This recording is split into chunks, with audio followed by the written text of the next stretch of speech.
이 성경 말씀 우리 예수님께서 이제 태어나시기 전부터 사실은 엄청 징조가 있었죠.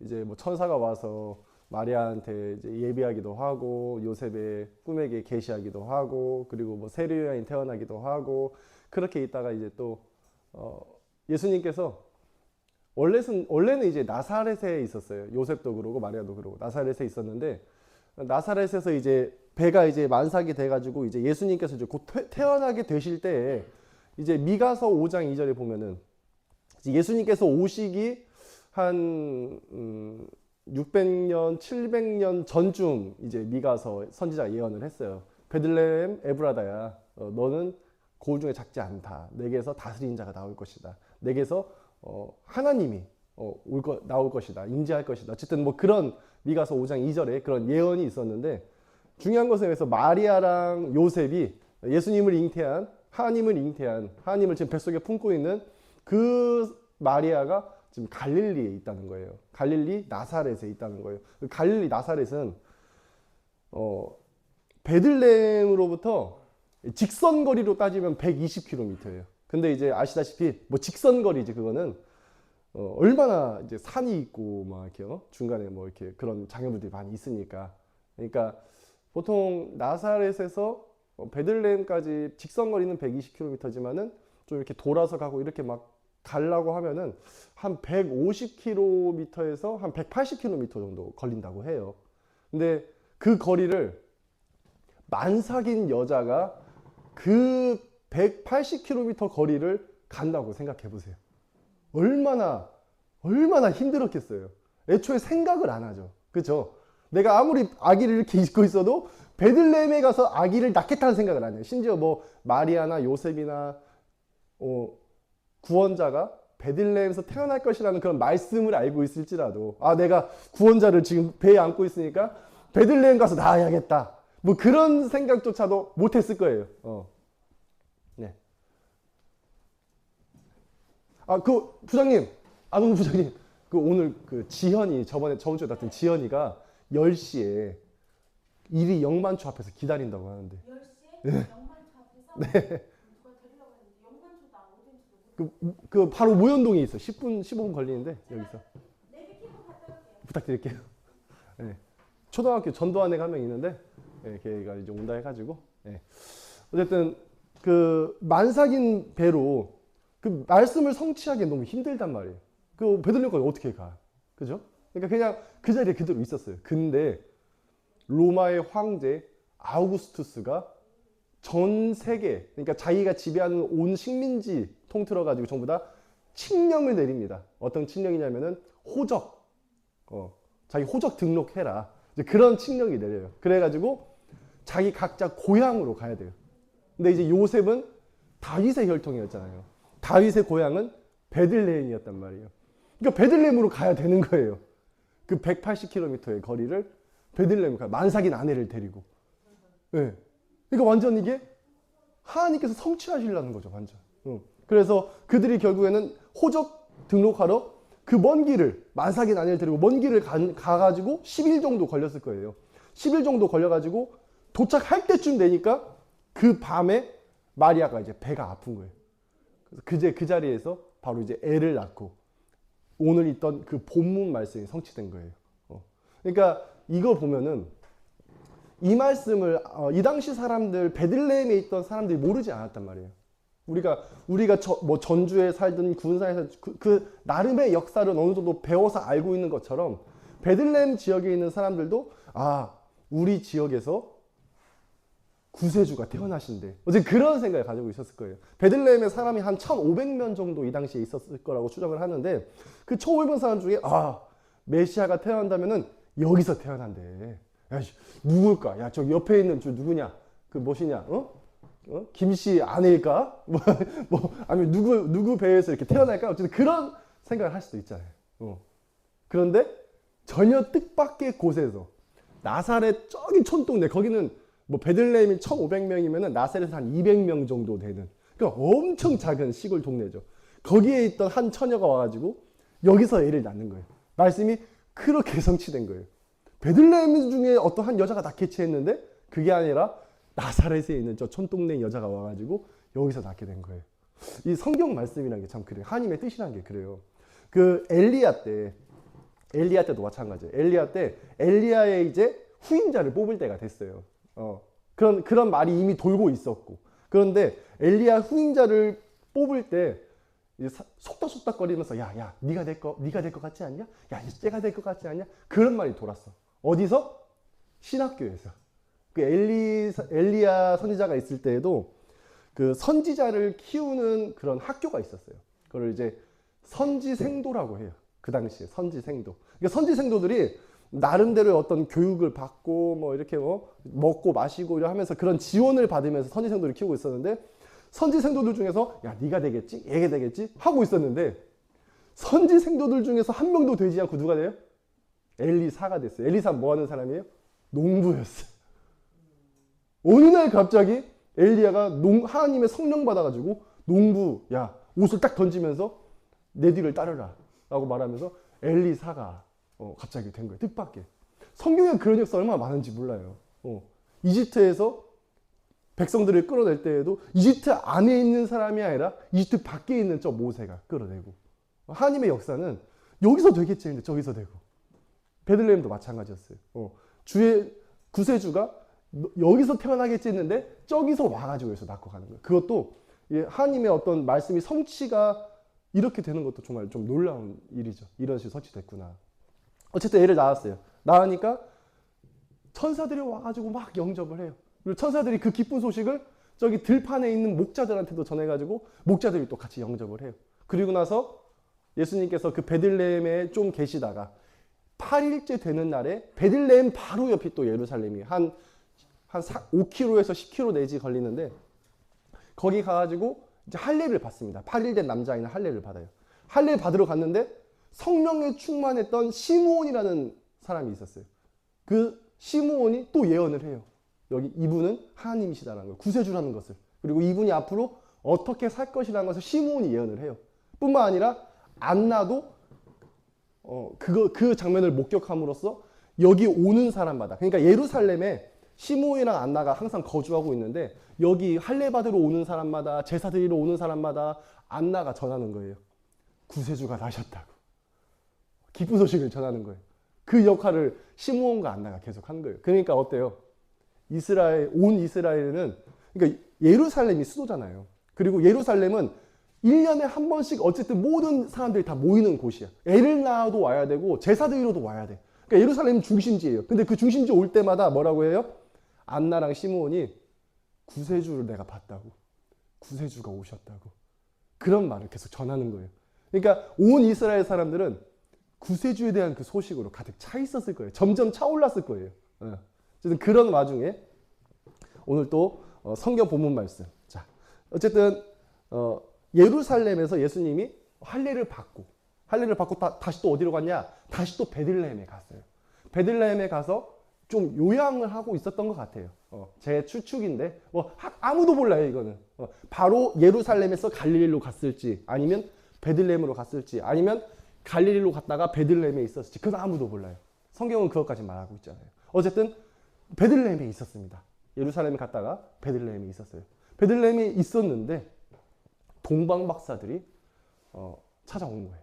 자, 여기서 이 동방 박사는 보통 이제 성경은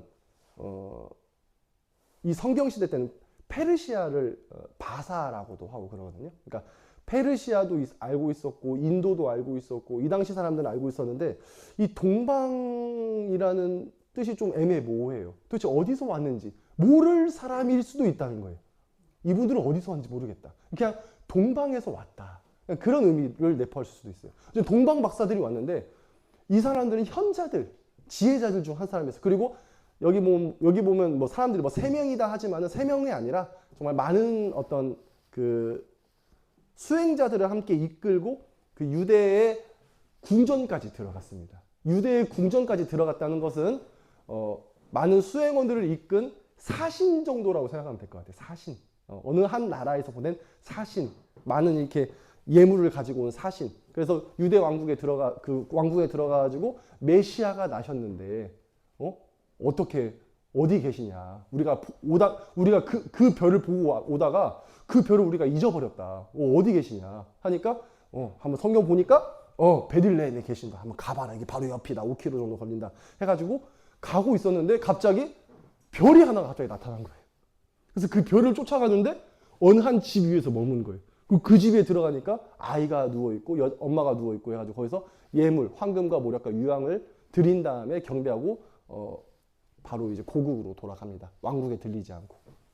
자, 여기 이제 본문 말씀 보면은 먼저 동방 박사들은 도대체 제가 봤을 때에는 그 헤롯 왕이 아기들을 죽일 때 2살 아래를 죽이라고 했어요. 자, 여기 보면은 16절에 이에 헤롯이 박사들에게 속은 줄 알고 심히 노하여 사람을 보내요. 베들레헴과 그 모든 지경 안에 있는 사내 아이를 박사들에게 자세히 알아본 그때를 기준하여 2살 아래부터 그 아래로 다 죽이니 했어요. 그러니까 박사들에게 자세히 알아본 그때를 기준하여 2살부터라고 해요. 그러니까 그러면 그 별을 언제 봤다는 거예요? 2년 전에 봤다는 거예요. 한번 생각해 볼게요. 별을 2년 전에 봤대요. 근데 실제로 이 예수님 태어나시는 그 시기를 보통 기원전 7년경에서 4년경으로 보통 그때를 기준으로 해요. 근데 실제로 그 시기에 이 이제 그 하늘에 천문학적으로 정말 이상한 현상이 많이 일어났어요. 특히 뭐 토성이랑 목성이 겹치는 그런 현상도 일어났고, 그게 900년에 한 번씩 일어나거든요. 토성이랑 목성이 겹치는 시기도 일어났고, 또 목성이 보통 이제 별들이 한 방향으로 이렇게 쭉 움직이는데 목성만 뒤로 가는 현상이 생겨요. 한 번씩. 그러니까 어떤 그 태양계 어떤 궤도의 어떤 꼬임으로 인해서 목성만 정지하면서 살짝 뒤로 가는 어떤 그런 현상이 생기거든요. 그런 현상도 이때 생겼어요. 그리고 그 76년마다 한 번씩 일어나는 헨리 해성이라는 게 있는데, 찾아오는 헨리 해성이라는 게 있는데 그것도 이때 일어나고, 그리고 그 또 중국의 그 기상 그 천문학자들이 쓴 책에 보면은 이때쯤에 신성이 발견됐다. 뭐 그런 기록도 있고, 그리고 또 이제 그 박혁거세 54년에 그 신기한 혜성 하나가 발견됐다. 그때가 기원전 4년 2, 3월 달에 그런 기록이 있어요. 박혁거세 54년. 기원전 4년이거든요, 그때가. 이제 그런 현상들이 전 세계에서 일어났어요. 이때가 유독 그랬던 때였어요. 근데 그 현상들 중에 하나냐라고 말하기엔 아니에요. 왜냐면은 이 동방 박사들이 봤던 별은 특이한 별이었거든요. 이상한 별이에요. 대기권 안에 머무는 별이었어요. 그렇기 때문에 별들이 인도하는 대로 갔다가 별들이 멈춰서 거기에 간 거예요. 그러니까 대기권, 그러니까 우리가 그 정도면요, 비행기가 뜨는 그 정도 높이에요. 그러니까 동방 박사가 본 그 별은 비행기가 뜨는 수준의 그 별을 본 거예요. 그럼 별이 아니겠죠? 빛이겠죠, 그냥. 근데 하늘에 있으니까 별처럼 보이는 것 뿐이에요. 어떠한 별처럼 생긴 빛이 하늘에서 움직일 정도로 우리가 보이는 정도의 그런 높이에 있었던 거예요. 근데 그거를 언제 봤다? 2년 전에 봤다는 거예요. 그러면 2년 전에 봤다는 것은, 아니, 출발을 해도 너무 늦게 했잖아. 그 페르시아에서 유대까지 가는데 그렇게 오래 걸리지 않아요. 몇 주면 가요. 아무리 천천히 가도, 아무리 돌아가도 몇 주면 갑니다. 페르시아가 그 당시 많이 발달했다고 하고, 학자들도 페르시아라고 생각하지만 그건 너무 2년이라는 시간 좀 납득이 안 돼요. 그럼 도대체 2년 시간이 어디서 걸릴까? 더 동방으로 생각하는 경우가 많아요. 페르시아보다 더 동방에서 왔을 것이다 라는 의견도 있어요. 어디겠어요? 실크로드의 시작, 중국이죠. 네. 혹은 또 실크로드의 더 끝으로 가면 신라도가 될 수도 있고, 신라일 거라고. 신라일 수도 있고, 어쨌든 뭐 더 말하면 또 과하겠지만은 실크로드 길을 쭉 따라서 가면은 그 정도 시간이 걸릴 수가 있어요. 1년 반에서 그 정도. 네, 실크로드 쭉 따라서. 실크로드 길을 아시잖아요. 실크로드 길이 엄청 오래됐어요. 4,000년 됐어요. 그러니까 이미 실크로드 그 왕의 길은 이미 닦여놓은 상태고, 실제로 그 바벨론 유수 때 기원전 500년경 이제 이스라엘이 패망하고 나서 그 유대인들이 세계 각주로 흩어졌잖아요. 그 흩어진 유대인들이 중국에도 들어가고 인도에도 들어가고 실제로 한마디에도 들어갔어요. 실제로 그런 기록이 있어요. 그러니까 유대인들이 그렇게 퍼졌어요. 그러니까 그 동방의 먼 나라에서 출발해서 오면은 한 1년 반 걸릴 수도 있겠다. 1년에서 2년 정도 걸릴 수 있겠다. 그 생각을 해요. 또 밤에 별 보면서 출발하면 또 늦게 걸리니까. 밤마다 별 쫓아가고, 아, 별이 이쪽으로 갔었지 하면서 이제 낮에 또 글로 또 인도하기도 하고, 그렇게 하면 한 1년 반, 1년에서 2년 정도. 여기 성경에서 동방박사라고 해요. 그리고 많은 수행원들을 이끌고 그들에게 왔어요. 그리고 그들이 저지하지 않고 이렇게 바로 들여보냈어요. 어디서 보낸 사신일 수도 있는 거예요. 그거는 알 수가 없죠. 어쨌든 어쨌든 그냥 제가 뭐 정답을 내릴 수도 없고 여기서 뭐가 과하게 들어갈 필요는 없겠지만은 어쨌든 동방박사들은 정말 멀리서 온 사람들이었고 그리고 그 별은 대기권에서 볼 수 있을 정도로 움직였다. 그러니까 뭔가 계속 유인한 거죠. 여기로 가라. 또 어쨌든 뭐 그런 식으로 생각할 수 있겠다라는 어떤 그런 생각이 들어요. 그래서 동방박사들이 그 별을 쫓아가가지고 그 별이 머무는 데 들어가니까 진짜 메시아가 계셨다. 메시아를 영접하고 거기서 황금과 유향과 모략을 드리고 왔어요. 여기서 황금이라는 것은 왕을 의미해요. 왕. 네. 부, 절대 권력, 변하지 않는 가치. 뭐 어쨌든 그런 왕권을 의미합니다. 그리고 유향은 신께 드리는 이제 제의적인 그런 의미를 가지고 있어요. 그러니까 신께 제사 드릴 때 쓰는 그것이 유향이에요. 그래서 이 유향은 신권을 의미해요. 황금은 왕권을 의미하고 유향은 신권을 의미해요. 그리고 모략은 죽은 사람한테 씁니다. 시체, 방부제 용도로 많이 써요. 죽을 때 쓰는. 그래서 희생을 의미합니다. 고난, 죽음, 왕권, 신권, 희생. 이분은 왕으로 오셨으며 동시에 이분은 신이시며 동시에 이분은 우리를 위해서 죽으실 분이다 라는 어떤 그런 상징적인, 물론 이것을 가져온 동방박사들이 그걸 알고 준 건 절대 아닐 거예요. 다만 그냥 모르겠어요. 어떤 계시적인 걸까요? 하나님 어떤 인도가 있었을지 그건 성경은 말하고 있지 않지만은 어쨌든 그런 식으로 해서 다 드리고 인사드리고 경배하고 어떤 예의를 갖추고 그리고 다시 자기 고국으로 돌아갑니다. 하나님께서 일하시는 방식이 사실은 성경을 볼 때에는 너무 깊고 너무 간략하게 있다 보니까 성경의 내용은 항상 개방되어 있어요. 너무 간략한 만큼 개방되어 있거든요. 설명을 붙이고 있지 않기 때문에 더욱더 많은 우리한테 해석들을 우리한테 허용을 하고 있어요. 그래서 우리가 뭐 이렇게 해석할 수도 있고 저렇게 해석할 수도 있고 이렇게 은혜가 될 수도 있고 저렇게 은혜가 될 수도 있어요. 어쨌든 한 가지 확실한 것은 이 예수님은 동서고금막론하고 모두가 희망했던 분이라는 것은 확실해요. 저기 동방에 있던 저기 어느 한 나라, 예의를 중시하던 어느 한 나라가 와가지고 예의를 갖추고 갔어요. 그들도 정말 심상치 않는 현상이구나. 심상치 않은 왕이 나타났구나. 심상치 않은 어떤 역사가 일어나겠구나. 그거에 대한 어떤 희망을 품고 왔을 수도 있어요. 동방에 있는 맨 끝, 그러니까 그 가장 먼 곳이죠. 그 먼 곳에서도 소망에서 온 거예요. 그 메시아를 소망해서 온 거고, 그리고 공간적으로는 그렇고 또 시간적으로도 마찬가지예요. 시간적으로도 아담 때부터 예수 그리스도에 이르기까지 계보가 써 있잖아요. 마태복음 1장에 보면은 아담부터 쭉쭉쭉 계보가 있잖아요. 그리고 그 계보가 어디서 끝나요? 예수 그리스도에서 끝나요. 그러니까 아담 때부터 그렇게 소망해오던 분이 바로 예수 그리스도인 거예요. 그리고 수많은 선지자들이 그렇게 그토록 바라던 바로 그분이 바로 예수님인 거예요. 그래서 시간적으로도 공간적으로도 전부 다 그 예수님을 바라보고 있어요. 그리고 그뿐만 아니라 지금 2000년이 지난 지금 우리조차도 그 과거에 있던 그 예수님을 바라보고 있는 거예요. 예수님은 동서고금막론하고 과거와 미래 그리고 모든 어떤 동서양을 막론하고 온 우주가 소망하던 바로 그 분인 거예요. 모두 이 당시에 있던 그 천문학도 막 별들의 어떤 심상치 않은 움직임이 있었던 것도 그 시편의 19편 1절에 보면은 궁창에는 하나님께서 하신 일이 나타난다고 그래요. 그러니까 온 우주도 그 예수 그리스도의 그 나타나심을 소망하고 바라보고 있었던 거예요. 그러니까 온 우주, 온 지구, 온 세상 사람들이 그토록 바라고 조명하고 있고 원하던 바로 그분이 오늘 태어나신 거예요. 이제 크리스마스죠. 네.